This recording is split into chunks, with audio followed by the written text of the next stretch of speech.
Here's another, third time lucky. It's another story from the Twilight Zone. It's called CryoGenesis. The year is 2015 AD. Four strangers are sitting in a hospital waiting room. They do not know one another, but they all have two things in common. They are all multimillionaires, and they are all dying. Grab yourself a drink. Yeah. One Crane is a world-famous actor, a star of the big screen, and adored by millions of loyal fans. He has terminal lung cancer and just a few short weeks to live. He has most recently been seen, all too frequently, making anti-smoking television commercials, a job he eagerly took to pay for his hospital bills.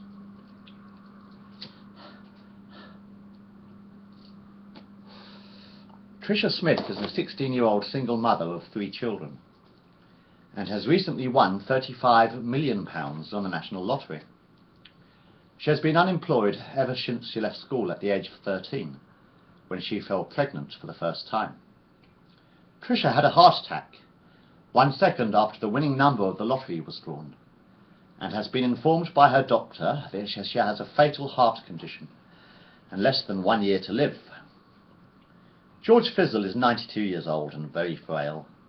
He made his fortune in banking, and by the time he retired, at the age of 70, he was the managing director of a large international finance and investment company.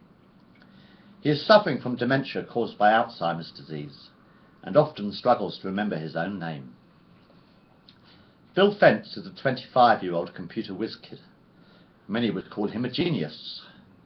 He has invented many of the programs used on the internet and has earned several £100 million creating websites for shops and businesses. He has a brain tumour in the centre of his brain and suffers from severe migraine headaches every day of the week.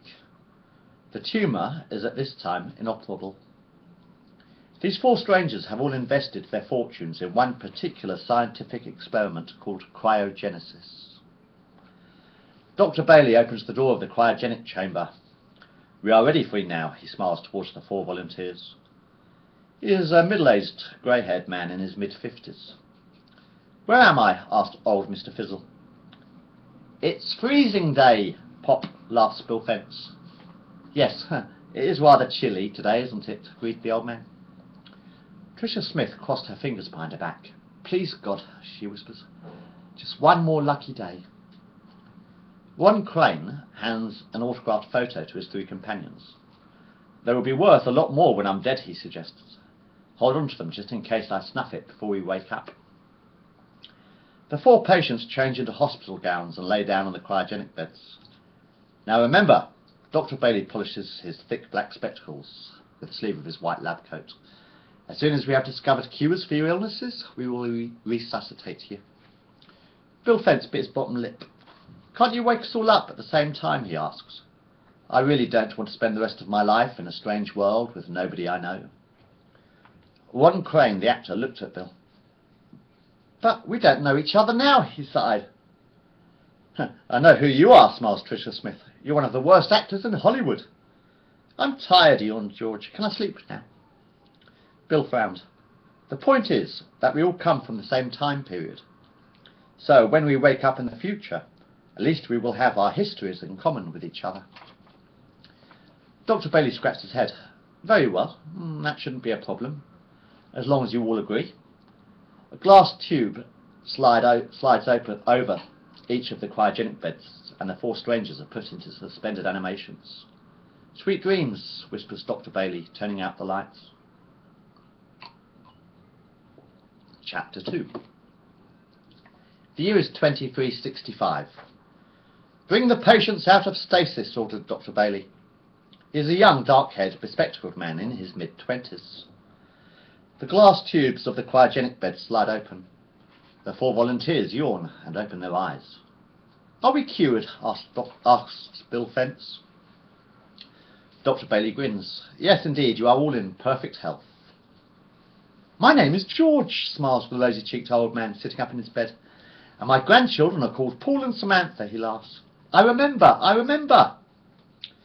"Oh, they are probably long dead by now, Grandpa," whispers Ron Crane. He looked towards the young doctor standing at the foot of the bed. "Hell, Doc, what year is it anyhow?" he asks.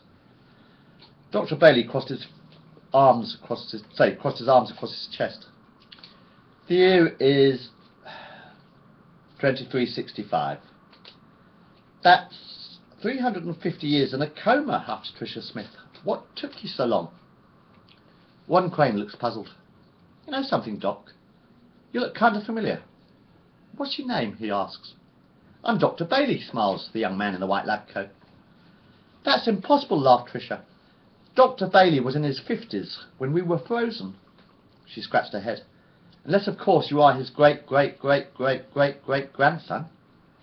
"Not exactly," smiles Dr. Bailey. "I am the same man I was when we put you into suspended animation."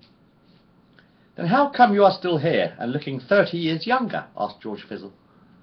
Dr. Bailey laughed. "Oh, we discovered the secret of rejuvenation 20 years after you were frozen." "Why didn't you wake us up earlier?" asked Bill Fence. "Let me explain." The doctor sat down on the side of the bed. "You told me that you all wanted to be awoken at the same time. It took us 10 years to cure Miss Smith's heart condition, and 50 years to cure Alzheimer's. Cancer only took us 5 years to cure, but it took 350 years to work out enough about the human brain to operate on your particular brain tumour." Mr. Fence, "The truth is, we had to remove your brain from the skull in order to perform the necessary surgery, cutting millions of nerve endings to do so. After the operation, we had to reinsert the brain back into the skull and reconnect every nerve and artery before we could resuscitate you. 1 hour later, all 4 patients are back on their feet." Bill Fence, the computer genius, clutched his groin. "Hey, doctor," he frowned, "where is the toilet? I'm dying for a piss." Dr. Bailey points towards the door. "Right in front of you," he smiles. Bill began walking backwards until his back was against the far wall. Doc, I think you've cross-circuited a few nerve endings." The end.